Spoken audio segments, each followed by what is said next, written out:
Hola, hoy en Retrologando vamos a hablar de un autor muy conocido, afamado, adorado por millones de seguidores, sobre todo en ciencia ficción, pero nosotros vamos a hablar de su faceta como autor de novela policíaca. Me refiero al grandísimo Isaac Asimov y su obra policíaca.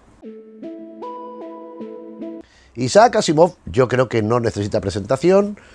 Hay siempre pues los que dicen quiénes son los máximos autores de ciencia ficción. Suele aparecer Isaac Asimov el primero, Arthur C. Clarke, Ray Bradbury, por ejemplo, y otra serie de personas pues de estas que han conseguido alcanzar cimas importantes dentro de este género, que, como he repetido en diversas ocasiones, a mí personalmente no me interesa gran cosa.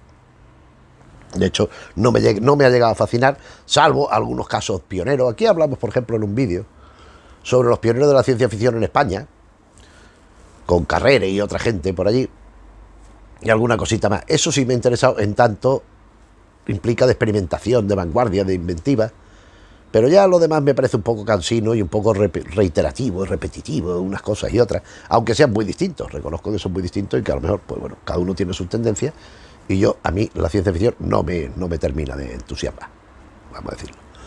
Y así como Ray Bradbury, que dedicamos un vídeo a su obra policíaca, me interesa mucho su literatura policíaca que comentamos en aquel vídeo, y también me gusta mucho su obra de terror, su obra terrorífica, el género de terror. Lo de ciencia ficción, aunque considero que es un humanista, que es un tipo que siempre, a pesar de esa ciencia ficción en tiempos futuros y tal, siempre arrima la escuela sardina de la sociedad actual que él vive. Con otros no me pasa. Por ejemplo, con Asimov no me pasa nada. O sea, esto Asimov sí, es verdad que tiene unos conocimientos científicos apabullantes, ha hecho yo no sé cuántos libros de historia científica, de ensayos científicos, todo, pero a mí me parece una cosa que está muy despegada de mí y que no consigo.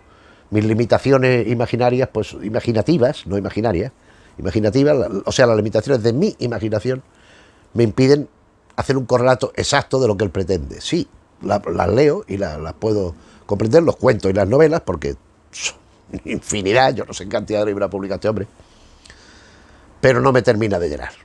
Sin embargo, esto que vamos a ver me ha interesado bastante.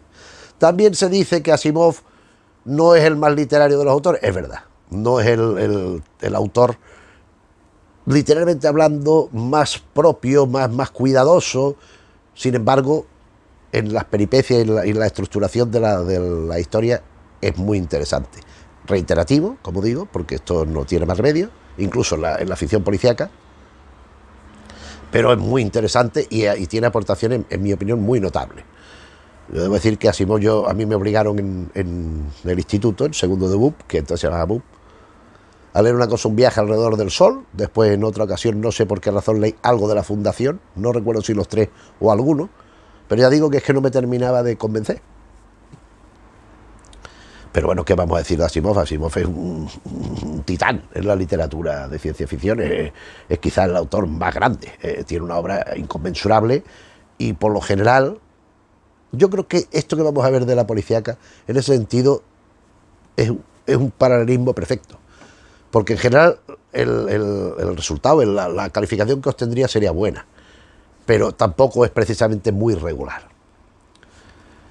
De Asimov decir que nació en 1919 en un sitio llamado, nació en Rusia, en un sitio llamado Petrovsky, no sé a qué se referirá, pero bueno, Petrovsky, ahora a lo mejor se llama de otra manera. En 1919 su familia se trasladó a Estados Unidos, él fue ciudadano americano y toda su labor la desarrolló en Estados Unidos, y en 1992 falleció de SIDA, pero no contraído, porque esto lo silenciaron y dijeron que se había muerto de un infarto, que había tenido infartos y tal, pero fue haciendo una transfusión de sangre en cierto hospital, que además sucedió en más ocasiones en ese mismo sitio, una transfusión de sangre que llevaba el virus inoculado. Y como consecuencia, falleció. Entonces, como entonces el SIDA estaba asociado a la homosexualidad como algo negativo y a la drogadicción, pues la familia, los allegados, los agentes y todo esto, decidieron silenciarlo, hasta que bastantes años después ya se dijo que había fallecido por esto, pero no por contagio directo, sino por la transfusión de sangre que le habían puesto.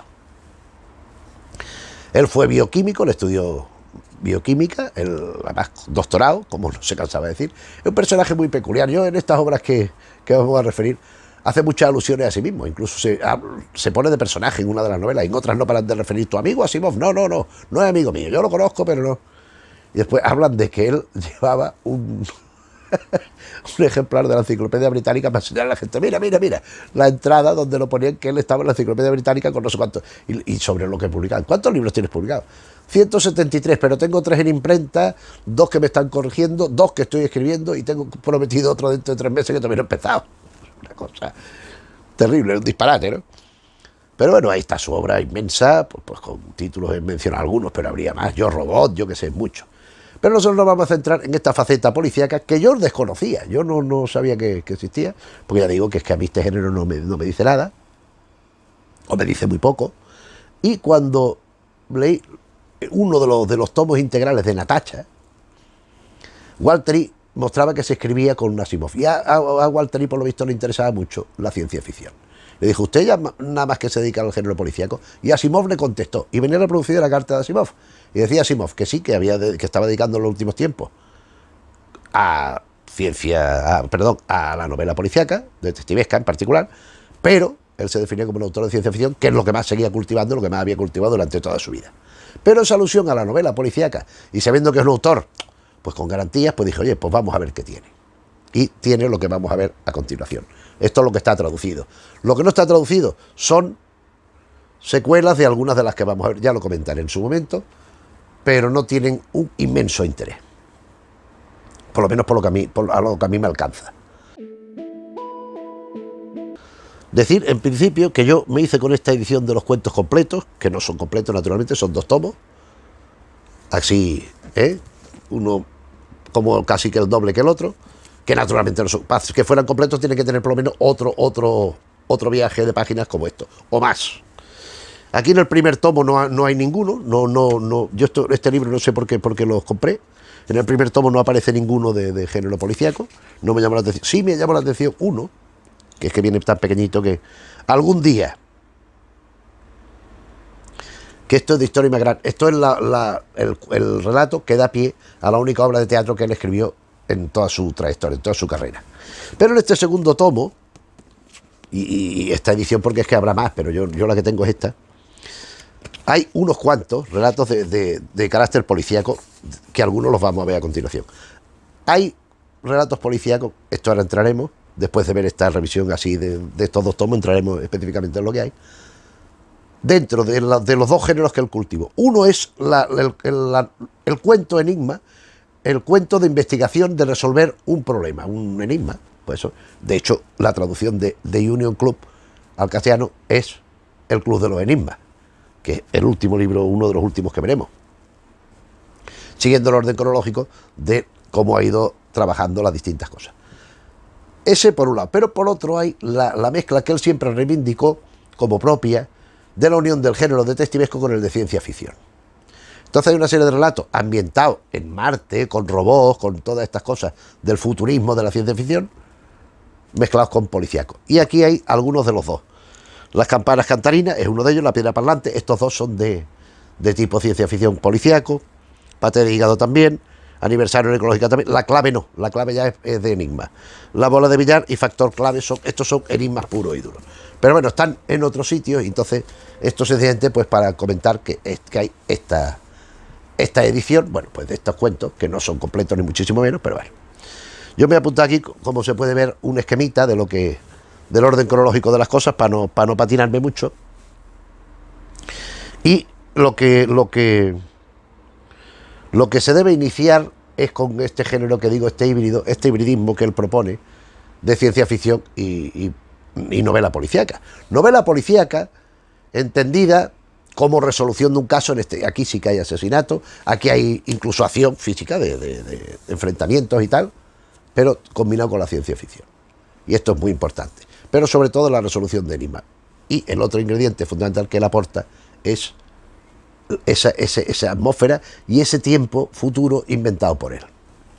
Aquí hay un compendio de relatos, un conjunto de relatos, titulado Estoy en Puerto Marte sin Hilda, donde, entre otras cosas, se incluye la historia de Wendell Ruth, que son las 4 primeras, si no recuerdo mal. La campana armoniosa, la piedra viviente, que estaba en el otro, ¿qué importa el nombre? Cuando muere la noche, pate de foie gras, polvo mortal, una estratagema inédita.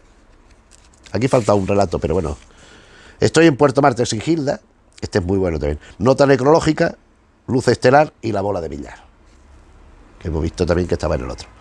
Aquí, por ejemplo, estoy en Puerto Marte sin Gilda, es un cuento. Son muy interesantes las introducciones que hace Asimov a cada cuento. En este caso, él habla de que es una especie de 007 de James Bond del espacio, del futuro. Y entonces él es fiel a su mujer y tal, y se hablan con ella, le dicen, vente para aquí, no puede ir a Puerto Gilda, a un sitio donde vive una antigua novia de él que estaba muy bien y que siempre se alegraba mucho de verlo, aunque hacía años que no se veía. Entonces la llama para tener un encuentro amoroso con ella. Pero a él le encargan que haga una misión, que siga un tipo que haga una serie de cosas, pero que va a ser muy rápido, y lo consigue. Y en el momento en que va a ir a casa de la otra, a la que va llamando, la deja plantada, hombre, que a mí no me hacen esperar, que no sé qué. Y cuando llega que se va a ir con la otra, aparece la mujer que ha ido a darle la sorpresa. O sea que la Gilda sí estaba.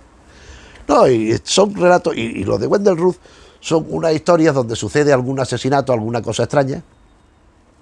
Y hay un policía llamado Davenport, que es el que se enfrenta con el caso. Iba a por el Wendell Urth que lo pronuncia mal antes porque es Urth, que es un científico que tiene muchos conocimientos de lógica y tal, y que le ayuda a desentrañar el caso.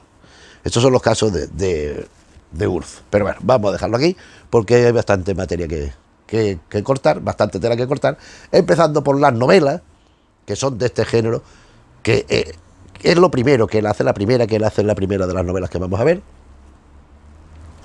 que es Bóvedas de Acero.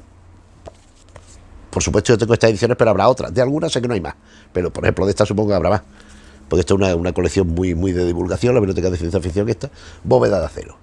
Aquí hay un intento notable de ambientar una ficción policíaca en terrenos de dos mundos, porque además no solo son dos, sino que son tres. Hay los humanos de la Tierra y después los espacianos. Aquí se llaman espacianos. En la siguiente lo traducen como hombres del espacio, y en las dos siguientes, espaciales. Eran distantes. Bueno, la cuestión es que en la Tierra los robots no están muy bien vistos, pero hay un individuo que ha creado un robot con apariencia absolutamente humana. Hay un protagonista que es un policía, Elijah Baley, que le encargan, porque resulta que en el sitio aquel de los espacianos han matado a uno, pero como si allí no hay delincuencia, no hay, porque los robots no pueden atacar, porque los robots tienen tres leyes fundamentales, ejes sobre el que giran las novelas estas. Los robots tienen tres leyes. Una, no pueden atacar a ningún hombre, no pueden dañar a ningún hombre por acción o por omisión. O sea, si ven que le puede pasar algo, lo tienen que proteger, y cosas. O sea, son tres leyes así, que el robot tiene que ayudar al hombre, nunca le puede atacar al ser humano, quiero decir. Entonces, si un robot no ha sido, ¿cómo ha podido ser? Entonces había un jefe de la policía que era amigo de Baley yo solo confío en ti, y le adjudican un compañero que es robot, pero con aspecto absolutamente humano, nada más que hay que se llama Danil, R. Danil, y bueno, empiezan a investigar, y bueno, dan con el caso, dan con la solución, pero hay las confrontaciones del mismo Elijah con Danil, que no, al principio no acepta que se traten como iguales, porque es un robot y el otro tampoco. El otro tampoco lo reclama, pero la Tierra está muy mal visto. Entonces hay unos grupos que boicotean y hay una serie de apariencias para al final desvelar el enigma, en este caso, que se va, digamos, averiguando con el transcurso de las páginas. Ha podido pasar esto, ha podido ser. Pues claro, los robots también hay que dar las indicaciones muy precisas. Puede ser que se le haya dado unas indicaciones tergiversadas. Esto aumenta en El Sol Desnudo, que es la segunda parte, la secuela directa del anterior, de la Bóveda de Acero. Tenemos a Elijah Baley, tenemos a Danil, y aquí aparecen otros personajes también, porque aquí aparece un personaje fundamental, que es Gladia, que es una mujer a la que acusan, porque en este caso aparece muerto un individuo que era un científico de allí, en Solaria. Solaria no es donde están los espaciales estos tan pretenciosos y tal, sino un lugar donde apenas hay personas, hay un planeta entero, pero hay muy poca gente, y lo que hay es un porcentaje de 10.000 robots por cada ser humano. Pero claro, sabemos que los robots no pueden atacar a los humanos. Entonces aparece un señor muerto que le han machacado la cabeza, no se sabe el arma ni nada, y la mujer desmayada al lado. Y la mujer es la única que ha podido ser, porque allí no ha entrado nadie ni ha ido nadie. Además, no necesitan ir a los sitios para verse, porque se mandan como unas imágenes tridimensionales y ven todo. Y le corresponde a Elijah Baley y a Danil resolver el caso. Y conoce a esta Gladia y automáticamente hay una conexión. Estos solarianos no se, ya digo, se ven con imágenes que se transmiten, no se tocan para nada, no respiran el mismo aire unos que otros, piensan siempre que se van a infectar, etcétera, etcétera. Sin embargo, esta Gladia con él lo toca y es una experiencia mística para ella, como un orgasmo casi. Y aquí sí que eso que refería de instrucciones a un robot para que tergiverse el espíritu de esas leyes que hay. Tenemos los robots del amanecer en la tercera, donde Aurora, que ese sí es el sitio de los espaciales, es donde se ha trasladado a vivir Gladia. Hay un tal doctor Falstehoff, que es el gran robot, que es el creador de Danil, que es el creador de esos robots humanoides, y hay un tal Amadiro, que es el rival. Porque resulta que Falstehoff no ha entregado la fórmula, toda la composición de hacer esos robots, solo lo sabe él. Y había hecho dos, Danil y otro, que se lo han regalado a Gladia. Y a este otro lo han matado. O sea, claro, no se puede matar algo que no tiene vida, pero han hecho que el robot deje de tener actividad y tal y cual, lo han congelado. Entonces llaman a Valley, a Elijah Valley, que vaya a investigarlo por requerimiento de Falstaff mismo, que confía en él para que ayude a Gladia. Y está en juego toda una serie de cuestiones relativas a la Tierra, porque el Amadiro lo que quiere es que la Tierra sea reducida a un planeta de quinto orden, que allí estén un poco menos que esclavizados y reducidos como en un campo de concentración los terrestres, que son muchísimos, pero nada más que están en este planeta, y ellos expandirse por la galaxia con sus robots y con sus cosas. Y Falstaff se opone a esto, dice que no, que lo que tienen que ir colonizando los otros mundos, que están vacíos, que en los que se pueda, ir planetizándolo, ir poniendo árboles y cosas que lo haga, pues que se pueda vivir allí, tienen que ser los terrícolas. Y el prestigio político de ambos está en juego porque el único que ha podido matar a ese robot ha sido el propio Falstaff. Entonces hay el caso y hay mayor relación con Gladia, al que Elijah pues demuestra que hay algo más que simples miraditas y cosas de estas. Hay más. Y Danil, pues bueno, pues sigue allí aportando. Y aparece otro robot fundamental que se llama Giscard. Giscard, que es otro robot del propio Falstaff, que le ayuda mucho a ella. Y que había sido el robot compañero de la hija de Falstaff, que no se pueden ver. Porque allí está otra cuestión de estos planetas. El parentesco genético no tiene ninguna importancia, no se le da ninguna trascendencia, sino que sencillamente es algo pues de ciencia y punto. Y la conclusión de la historia Robots e Imperio, donde, porque esta gente es que vivía siglos, vivían 200 años, vivían 300 años, los de Aurora y todo esto, pero los terrícolas no, los terrícolas seguían con los mismos años que nosotros. Y entonces resulta que Elijah Valley ha muerto hace una serie de años, hace 20 o 30 años, o décadas, porque es que ya me lío, hablaban de décadas, de años, de siglos. Y Gladia tiene 200 y pico años, pero no aparenta más de 40. Entonces resulta, por una serie de cuestiones, ella, Giscard y Danil tienen que ir a hablar con unos colonos terrícolas que vienen, porque resulta que en Solari, en el planeta de ella original, Solari, aquel que había tantos robots, parece que los humanos lo han abandonado y nada más que van los robots. Han ido dos naves allí a ver lo que pasaba y la han destruido las naves. Cuando los robots sabemos que no pueden atacar a los humanos, que es los que iban en las naves aquellas. Entonces van a investigar y ella es esencial para que no les ataquen. Y también hay un enfrentamiento de robots. Entonces, como consecuencia de eso, es una héroe, la llevan al mundo colonizado por estos tipos, que eran comerciantes, todo lo que querían era llevarse los robots y venderlos. Y allí la cogen como una heroína, la alaban, tal y cual, y después que vaya a la Tierra lo mismo, hace unos discursos muy incendiarios a favor de la humanidad como un colectivo frente a los solarianos, a los aurorianos y a los otros y a los otros de la moto. Una especie de Evita Perón, ¿verdad?, del futuro. El Amadiro sigue con sus planes, que ya había sido derrotado antes por Elijah, entonces decide vengarse de los terrestres y tal. Y con un tal Mandamus decide destruir la Tierra. Y aquí ya hay toda una trama, porque descubren que Giscard puede leer la mente, no puede leer la mente exactamente como telepatía, pero reconoce emociones, se identifica, si dice verdad o mentira, si hay algo que le agita o le deja indiferente, y esto es muy importante para saber lo que piensan los demás, claro.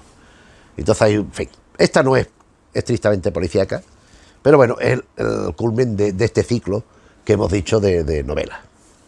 Sin alejarnos de la novela, esta la primera es de 1954, la segunda 57, la otra 83 y la otra 85. Esta es Robo Imperio del 85. Este grupo de narrativa de ciencia ficción policíaca.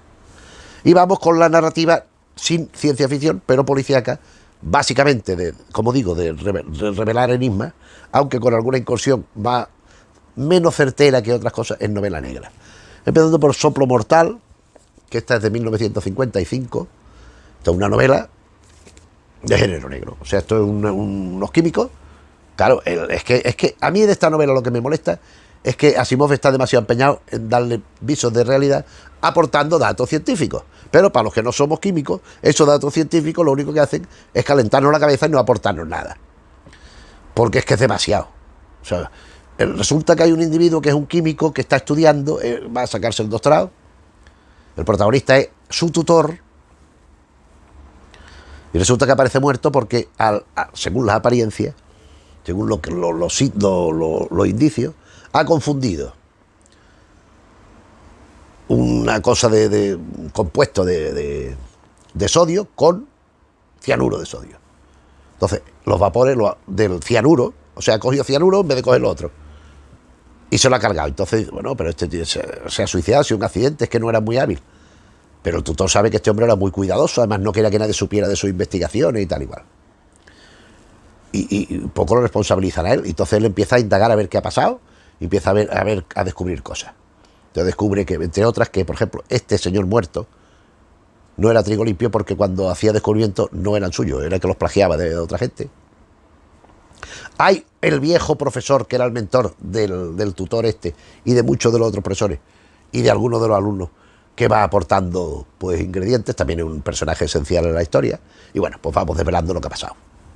Pero digo que a mí hay páginas y páginas hablando de los compuestos químicos del cianuro, que tal, que el otro, que sí, no sé cuánto, el compuesto, no sé qué, que sí, las mediciones.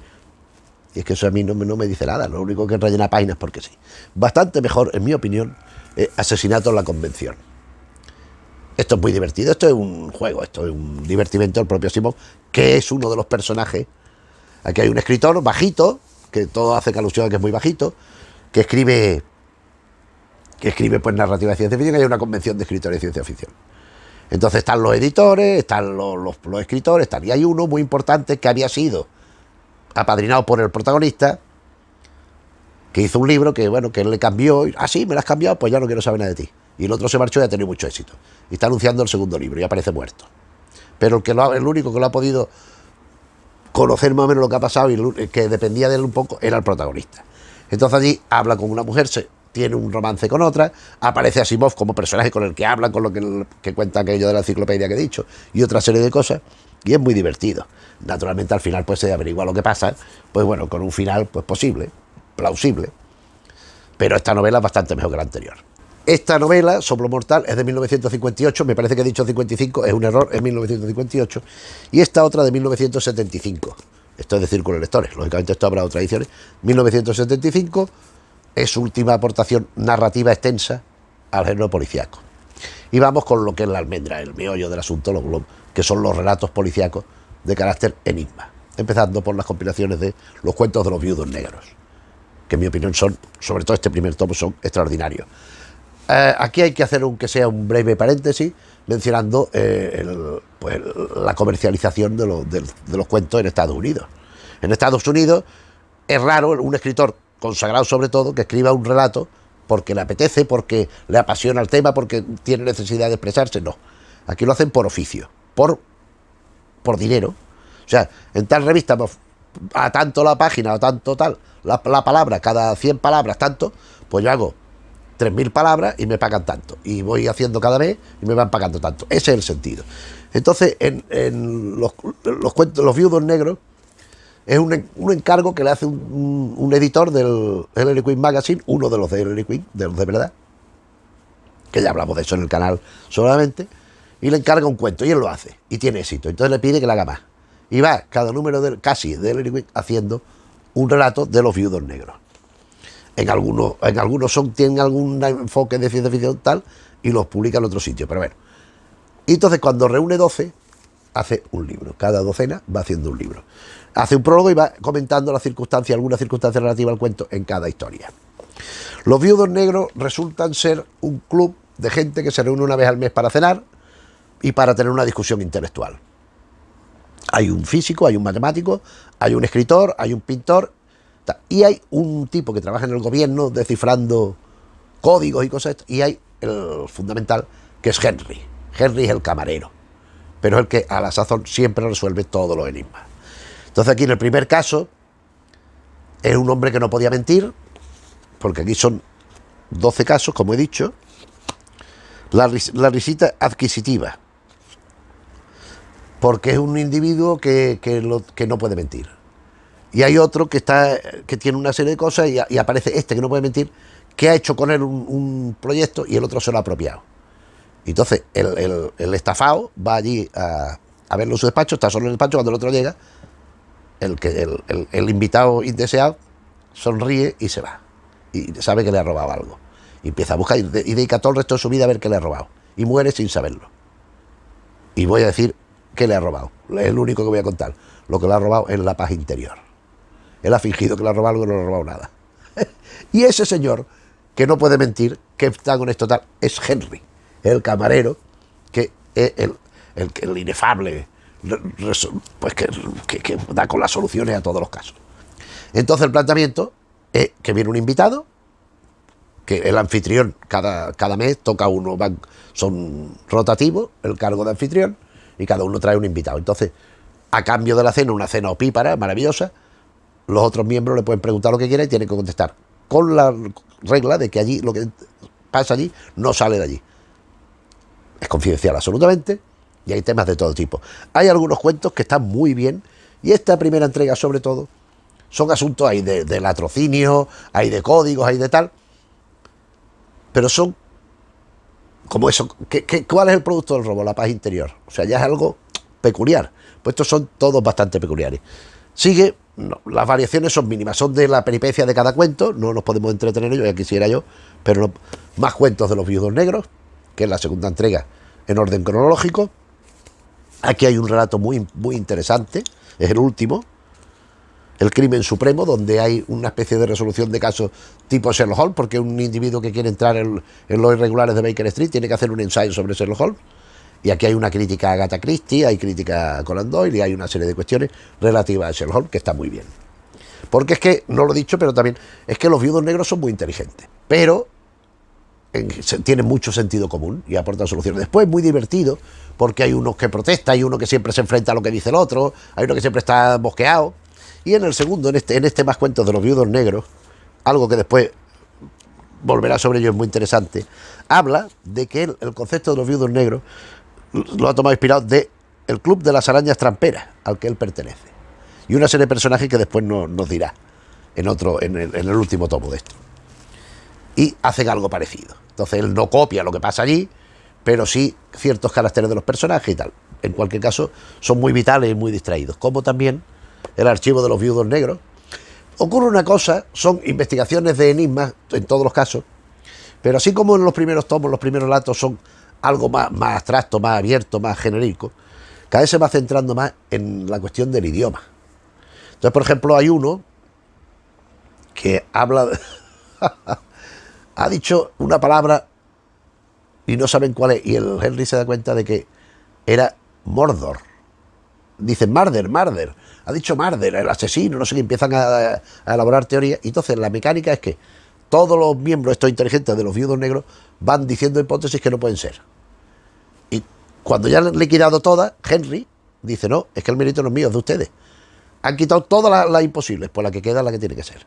Y él la queda con la clave. Y era un Mordor porque era un amante de Tolkien, era un fan irredento de Tolkien y hablaba de Mordor por una serie de razones. Pero cada vez va más en clave de la lingüística, por ejemplo, de un nombre, de un personaje, de un autor, entonces va quedando más limitado sobre todo a la fonética estadounidense y a la grafía. Volveremos sobre ello porque hay dos relatos en otro compendio que me parecen ejemplares en este sentido, algunos de los cuales está también retomado en estos cuentos de los Viudos Negros de alguna otra forma, reformulado.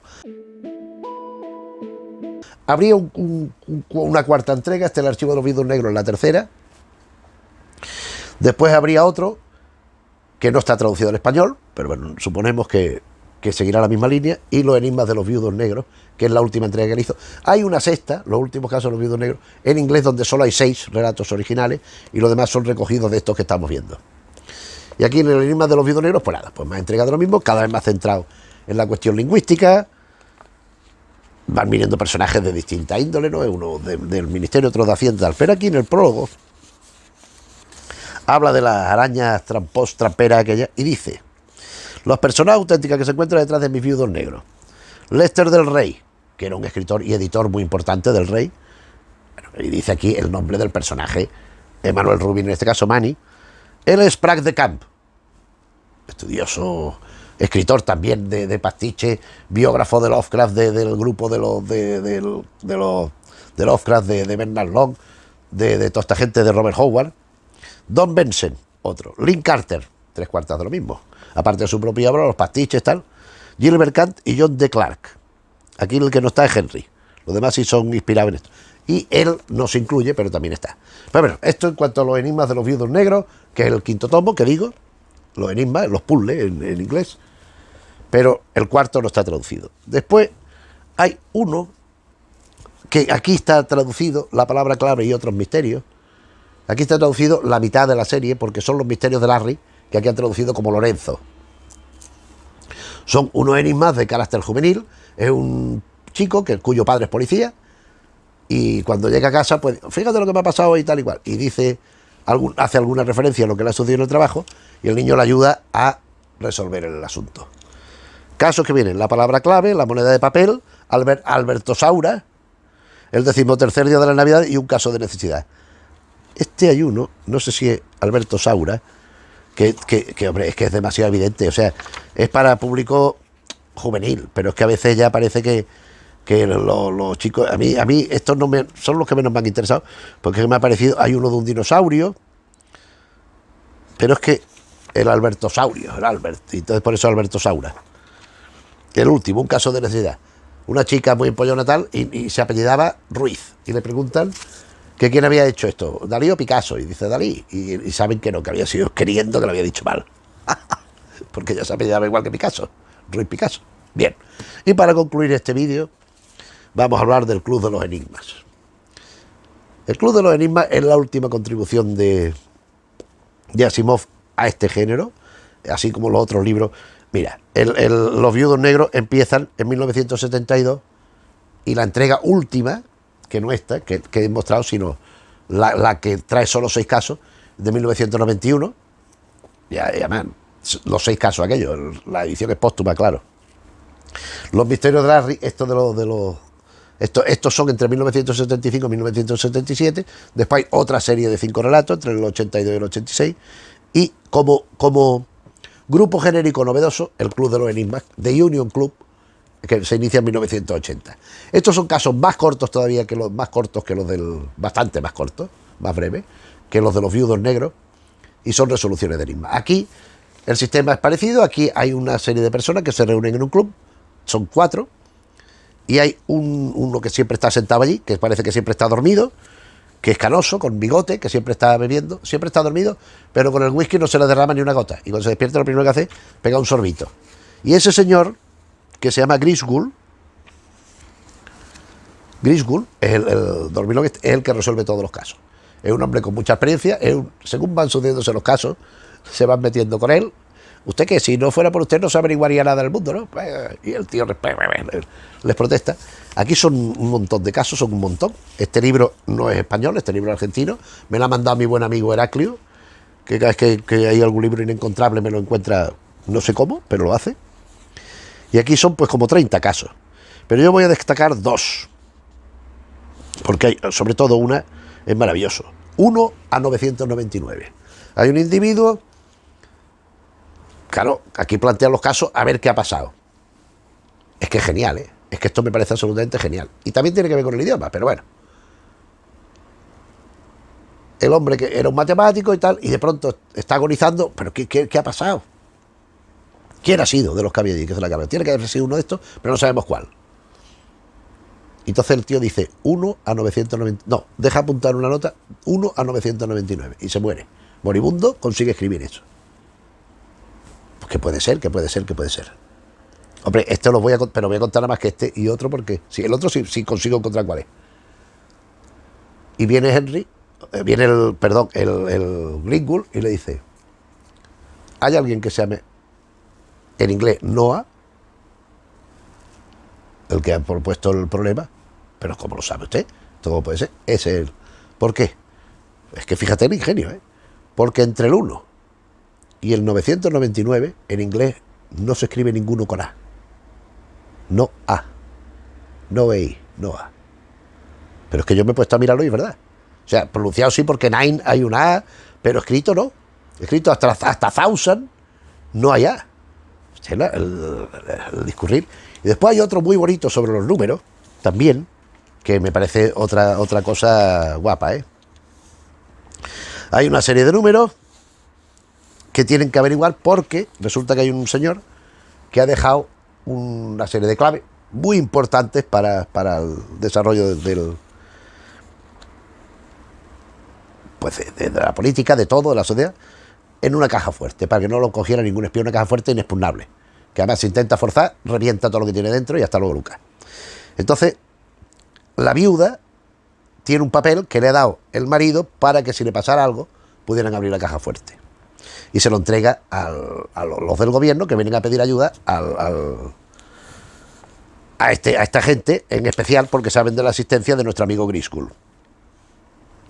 Y el papel tiene el siguiente número, la siguiente numeración, una cadencia de números, escrito en columnas: 1, 2, 6, 12, 60, 620, 840 y un asterisco. Y el asterisco es el que permite abrir la caja fuerte. Y entonces dice: ¿cuál es el número? El número solo puede ser 2520. Es el más bajo divisible por todos los dígitos. Porque las cuentas, es que a lo mejor contar así es un rollo, pero luego leído a mí me encantó. El 1 solo se puede dividir por sí mismo. El 2 por sí mismo y por 1. El 6 por 1, por 2, por 3. Es el número menor divisible por 1, 2 y 3. El 6. También se puede dividir por 6, pero no viene al caso. El 12 se puede dividir por 1, por 2, por 3 y por 4. También por 6 y por 12. Pero los primeros son los que, como ustedes ven, el quinto número es 60. Se puede dividir por 1, por 2, por 3, por 4 y por 5. El 420 es divisible por todos los números del 1 al 7. Inclusive el último número, 840, divisible por todo hasta el 8. Por lo tanto, el que resta tiene que ser entre el 1 al 9, inclusive divisible por el número menor divisible por todos estos dígitos es el 2520. A mí me parece que hay que echarle materia gris a estos enigmas para llegar a estos casos, porque luego más retorcidos más no pueden ser. Pero bueno, pero están ingeniosos, ¿eh? Estos dos que he cogido son de números, pero casi todos son y sobre todo en los viudos, de palabras, de juegos de palabras, de combinaciones gramaticales, fonéticas, etcétera. No casi todo, pero mucho. Pero bueno, en cualquier forma son fascinantes y están muy bien estructurados y son sobre todo muy honestos. Son casos que las pistas te las proporcionan, o sea, se le hace muchas veces, vale, un poco, hay veces que es predecible, no predecible, que el lector pues da con la clave. Cuenta Asimov que en ocasiones cuando han salido publicadas en revistas, pues, ha habido lectores que le han escrito, que lo han resuelto, incluso que le han propuesto soluciones alternativas que a él le gustaban más que las que él había puesto. Pero vamos, son cuentos muy honestos que se leen muy bien, se leen muy ágiles. Sobre todo los primeros Viudos Negros es un libro muy bueno, el segundo también es bueno, pero no tanto. Los otros ya son más rutinarios, son más... De hecho, él habla de que muchos no se los aceptaron en el Eric Queen Magazine, Mystery Magazine, y los mandó a otro sitio, porque claro, tener un cuento guardado en el cajón es algo poco menos que impensable. De vez en cuando mete algún inédito, porque yo me imagino que pues no se lo han cogido en ningún otro sitio. Suelen ser los más flojos también, pero bueno. En cualquier caso, esto que hemos visto, empezando por aquellos cuentos completos, después por la historia de fantasía, de ciencia ficción, mejor dicho, y detectivesco, lo de Elijah Baley y compañía, los Viudos Negros, tal, Larry y el Club de los Enigmas, pues conforman el corpus policíaco, detectivesco, de investigación, y sin olvidar las dos novelas, El soplo mortal y Muerte en la Convención, por supuesto, son el corpus de la narrativa policíaca, detectivesca, de resolución de enigmas de Isaac Asimov. Me parece una lectura muy recomendable, muy certera en algunos casos, que se lee con una agilidad espantosa, o sea, se lee rapidísimo y se disfruta, que eso es lo importante sobre todo en la lectura, en mi opinión. Y nada más, pues espero que si conocen esta obra, pues que te la haya traído a la memoria de alguna forma, te la haya evocado el recuerdo. Si no, pues de luego sugerirte que si tienes ocasión que la leas, porque no te vas a arrepentir, porque está muy bien. Y para mí ha sido un hallazgo. Yo me lo he pasado muy bien leyendo estas cosas, que he terminado recientemente, que no las conocía, ya lo he dicho, cuando las conocí, cuando hicimos los vídeos de Natacha, o sea que... pero desde el conocimiento de haberlo leído, pues por eso me puedo permitir sugerirte que invitarte a leerlo. En cualquier caso, si el vídeo te ha parecido medianamente interesante, te agradeceremos que le des al me gusta, y si te ha parecido más que medianamente, todavía con más motivo y con mayor satisfacción, que le des al me gusta. Si te gustan los asuntos que tocamos un día y otro en el canal, te agradeceremos que te suscribas.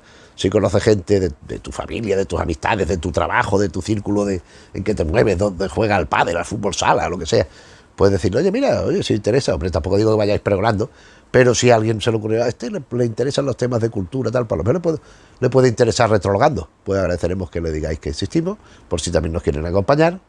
Y nada más por nuestra parte. Hasta pronto.